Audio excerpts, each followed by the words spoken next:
Meu nome é Raquel Antoniassi, eu sou psicóloga e te ensino a ter domínio sobre o manejo clínico com crianças enlutadas. Hoje eu sinto essa segurança, mas nem sempre foi assim. E para vocês entenderem um pouquinho sobre como eu cheguei, nos estudos sobre luto na infância e no meu aprofundamento sobre essa temática, eu vou contar para vocês um pouquinho da minha história. Eu nasci em Paranavaí no ano de 1983, alguns aninhos atrás. Eu sou a filha do meio, de uma família de 3 irmãos. Eu tenho um irmão mais velho do que eu e uma irmã mais nova, com um ano e meio de diferença entre nós. Então a gente cresceu, tendo bastante similaridades e também muitas diferenças. E uma grande similaridade entre nós três é que meu pai é aposentado hoje, mas foi bancário a vida inteira. Minha mãe dona de casa.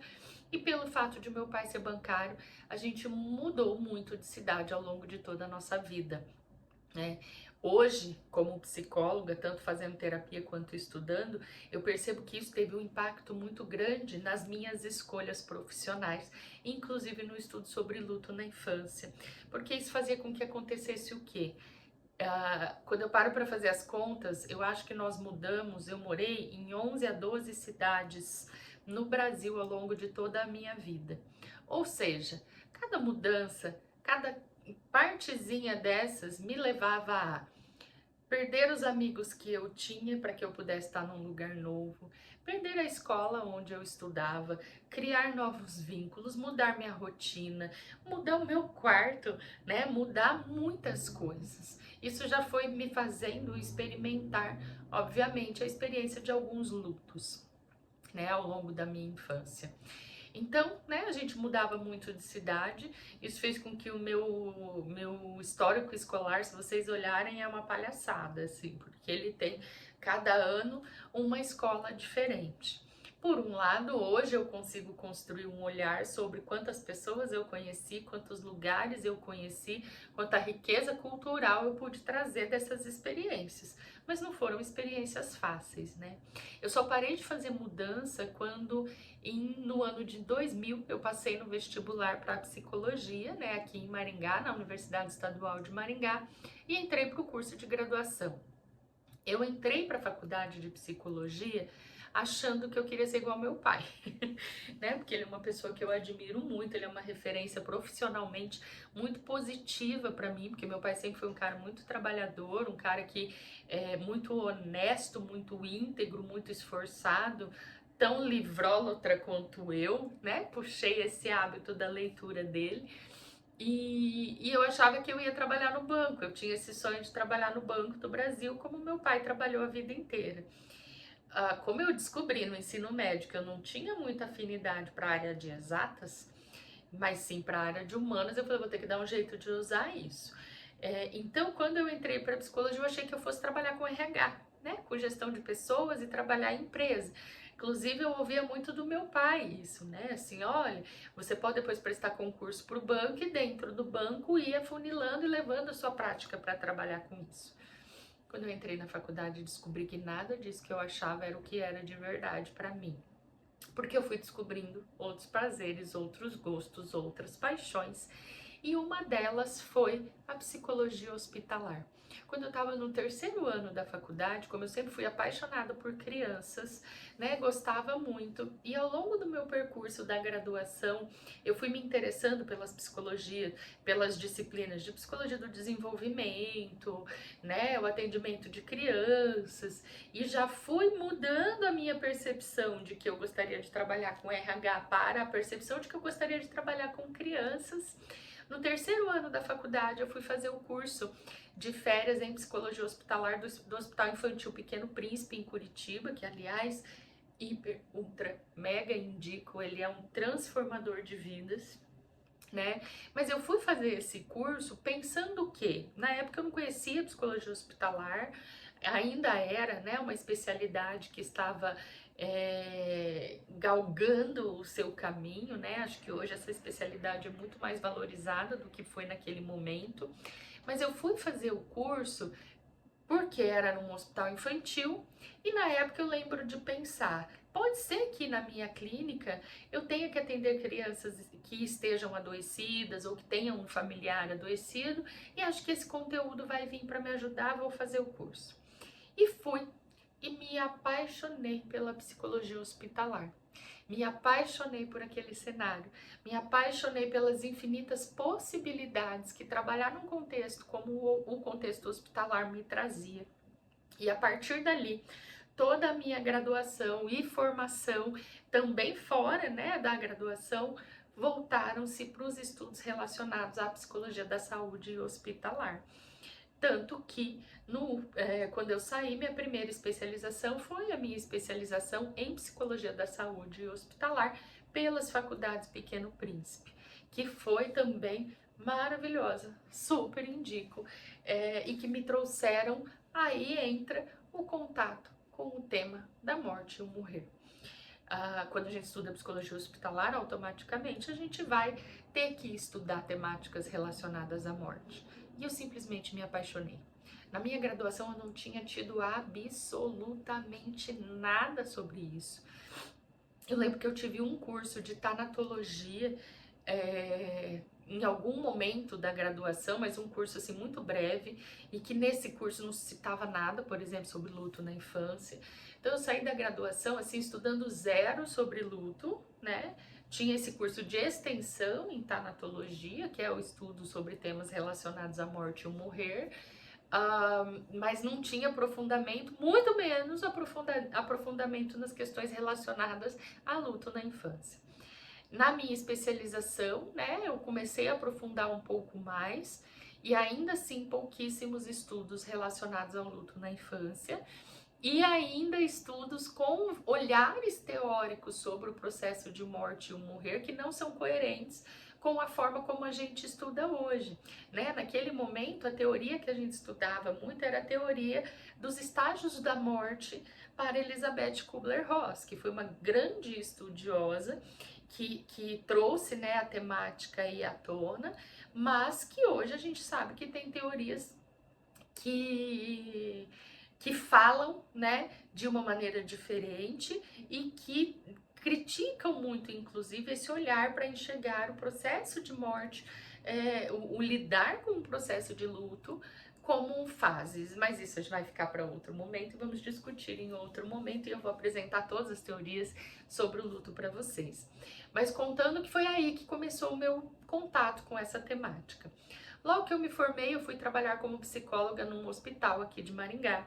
Na minha cidade, os psicólogos não existiam ainda dentro do contexto hospitalar, né? Acho que na época, eu lembro que nós fizemos inclusive um mapeamento, eu e minhas colegas que foram trabalhar comigo, e a gente tinha acho que 6 hospitais no município, e dos 6, apenas 2 tinham psicólogos, né? Então, o nosso projeto naquele momento foi justamente bater nas portas e apresentar a possibilidade de um serviço de psicologia, até que um hospital aqui contratou o nosso serviço, né? Eu e mais 2 amigas, para implantarmos o serviço de psicologia hospitalar. Eu lembro que na época a gente ganhava R$600 por mês, isso em 2005. R$600 por mês para dividirmos entre nós 3, para vocês verem da onde a gente começa, né? E daí a nossa remuneração era isso, assim, era R$600 por mês, mais os atendimentos que eram cobrados do plano, né? Ou seja, o que nós ganhávamos financeiramente como psicólogas do hospital era pouquíssimo. E ao mesmo tempo eu estava na clínica. Reviravoltas da vida. Eu já namorava quem é hoje meu marido precisou mudar para Curitiba por uma questão de trabalho e eu fui acompanhá-lo. Ficamos noivos e eu acabei saindo do hospital e me mudando para Curitiba. Nessa época, como eu tinha o contato, né, com o Hospital Infantil Pequeno Príncipe, eu pedi suporte da minha supervisora, que era uma das psicólogas de lá, a Luísa Tatiana Forte, que eu amo de paixão, tenho um respeito muitíssimo grande, que abriu muitas portas para mim. eu fui pedir para ela se ela não tinha alguma possibilidade de trabalho e ela falou: olha, Raquel, nós estamos com vaga para professor no curso técnico de enfermagem, você tem interesse? Dá para psicologia. E eu, meu Deus, nunca tinha dado aula e não tinha que começar a trabalhar, né? Falei, então beleza, vamos lá. Aceito, topo esse desafio. Me apaixonei tanto por dar aula que dali fiz o meu mestrado em psicologia, na época justamente estudando a atuação do psicólogo dentro do contexto de cirurgias, e dali nunca mais saí da docência, né? Foi quando em 2019 nós voltamos para Maringá, 2009, nossa, 10 anos antes, né? Em 2009, eu e meu marido voltamos para Maringá, porque dele teve uma outra possibilidade de trabalho. Enquanto eu estava em Curitiba, eu fiquei só trabalhando, dando aula e com clínica, né? Sempre com a clínica ali num set, no fundo. E quando eu voltei para Maringá, em 2009, meu primeiro trabalho foi sendo chamada para um dos concursos que eu fiz como psicóloga na Secretaria de Educação de um município aqui do lado de Maringá, bem pequenininho, onde eu também ganhava R$ 600. Fiquei lá por 6 meses até que eu fui chamada para dar aula na faculdade, né? Onde eu dei aula nas faculdades aqui em Maringá, na área de Gestalt terapia, que é a minha abordagem teórica, e psicologia da saúde hospitalar, até 2020, quando estourou a pandemia, e eu pedi para sair da graduação, porque senti que naquele momento meus filhos precisavam mais do meu apoio do que a graduação precisava, né? Porque eles estavam naquela onda do atendimento online e tudo mais. Enfim, então olha, que o meu percurso, na verdade, foi sempre com a clínica no fundo. Por quê? Porque eu não sentia segurança o suficiente para abraçar a clínica como minha única fonte de renda, né? Porque trabalhar com a clínica sempre me passou aquela ideia de que eu não teria segurança financeira para sustentar minha família, porque não tenho um salário fixo. Então eu sempre trabalhei com CLT, né? Dando aula, ou por exemplo, como concursada na prefeitura, e a clínica no fundo.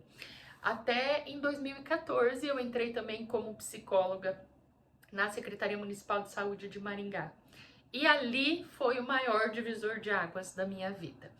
Porque dentro do atendimento na prefeitura, a demanda que começou a aparecer para mim com mais frequência foi suicídio. Foram queixas relacionadas ou a pessoas que estavam pensando em suicídio ou que já haviam feito uma tentativa de suicídio, estavam sendo encaminhadas para o atendimento e eu não tinha a menor ideia do que fazer com aquilo, porque era uma demanda que eu nunca tinha atendido, que eu não tinha estudado absolutamente nada até então, não foi uma coisa que esteve presente na minha formação acadêmica e profissional, e ali eu fui começar a estudar. E me apaixonei pelo estudo sobre suicídio, me apaixonei pela prevenção do suicídio e passei a me tornar uma referência aqui no meu município, né, para o manejo clínico do atendimento com pessoas com comportamento suicida e, devido a esta área do suicídio, com luto por suicídio. Essa foi uma demanda que começou a aparecer com muita frequência para mim, né? Porque eu trabalhava com isso. Então, por exemplo, pessoas de pacientes que eu atendia, famílias dos pacientes que eu atendia me buscavam, né? Ou os meus colegas psiquiatras, por saberem que eu trabalhava com isso, encaminhavam para o atendimento comigo. E até que eu pedi exoneração da prefeitura, justamente por quê? Porque quando eu comecei a ter domínio sobre o atendimento, sobre essas duas temáticas que eu trabalhava mais naquele momento, que era luto e suicídio, eu senti a segurança de abraçar a clínica e trazer ela como minha primeira referência de trabalho, né, e ter a segurança de que eu, inclusive, financeiramente estava mais estável trabalhando com a clínica do que sendo concursada, né, tanto que essa realmente foi uma decisão muito acertada, graças a Deus, né, porque por eu justamente já ter esse caminho percorrido anteriormente, ter muito vínculo com meus colegas, principalmente psiquiatras, né, e outros psicólogos, eu sempre recebi muito encaminhamento. E esses encaminhamentos foram alimentando a minha clínica até o ponto que eu falei, dá para eu ficar só com ela. Foi quando eu pedi uma licença primeiro, né, sem remuneração da prefeitura, para eu testar e avaliar. E com um mês eu já tinha condição de estar na clínica. Foi quando eu finalizei aí a minha exoneração. Por que eu conto tudo isso para vocês? Porque olha como a gente não nasce sabendo nada. Olha como é a nossa demanda e a nossa interação com aquilo que se apresenta e nos atravessa profissionalmente, que vai nos construindo enquanto profissionais, que vai nos convidando a aprofundar, estudar e construir o nosso processo de nos tornar seguras, né, e coerentes em como a gente conduz os nossos atendimentos. Hoje, então, eu trabalho exclusivamente com a clínica, realizo atendimentos, né, com crianças, adolescentes e adultos, e a demanda que eu atendo com mais frequência são justamente relacionadas a luto e suicidologia. No meio do caminho entrou as questões relacionadas aí a trauma, mas conto para vocês depois sobre isso. A demanda do luto na infância, gente, começou a surgir porque começou a aparecer muito paciente relacionado à temática do suicídio. Famílias enlutadas por suicídio, trazendo para mim a invisibilidade do luto da criança envolvida daquela família. As famílias traziam o seu sofrimento, a sua dor, e quando eu perguntava, e o fulaninho? E o seu filho? O que você contou? O que você falou? Como você disse? Eu não disse, eu não contei. Preciso contar? E esse tipo de coisa começou a me incomodar, começou a me gerar a necessidade de endereçar esta demanda com qualidade. E foi ali que eu comecei a estudar mais aprofundadamente, né? Então, aí em torno de 2015, 2016, essas temáticas relacionadas ao luto na infância. E desde então não parei mais. E agora, pós-pandemia, onde temos, por exemplo, no Brasil, mais de 40 mil crianças enlutadas pela morte por Covid, essa demanda se faz ainda mais necessária. E eu comecei a atender muitas crianças aqui no consultório, porque perderam pais por Covid, e isso fez com que realmente eu percebesse e começasse a receber também supervisão, né, pedido de supervisão das minhas alunas e as demandas relacionadas ao luto não sabendo ser endereçadas. As minhas alunas indicando, professora, eu estou extremamente insegura, eu não sei o que fazer, eu não sei como avaliar, eu não sei se isso é importante, eu não sei se isso é normal, se isso não é normal, como que eu falo? Os pais me perguntam o que eu tenho que fazer em relação a isso e elas absolutamente perdidas. Né? Então, trago um pouquinho aí dessa história para justamente trazer para vocês que foi o contexto de insegurança que se apresentava para mim na medida em que eu fui construindo o meu caminho profissional, que foi fazendo com que eu fosse sentindo a necessidade de estudar, me aprofundar e trazer hoje as referências que eu trago para vocês. Conto toda essa história para vocês verem de que lugar eu falo e de como juntos podemos chegar num lugar onde você tem domínio do manejo clínico com crianças enlutadas com segurança, propriedade e que isso vai sustentar de maneira adequada, coerente, ética e responsável a sua prática clínica com esses atendimentos.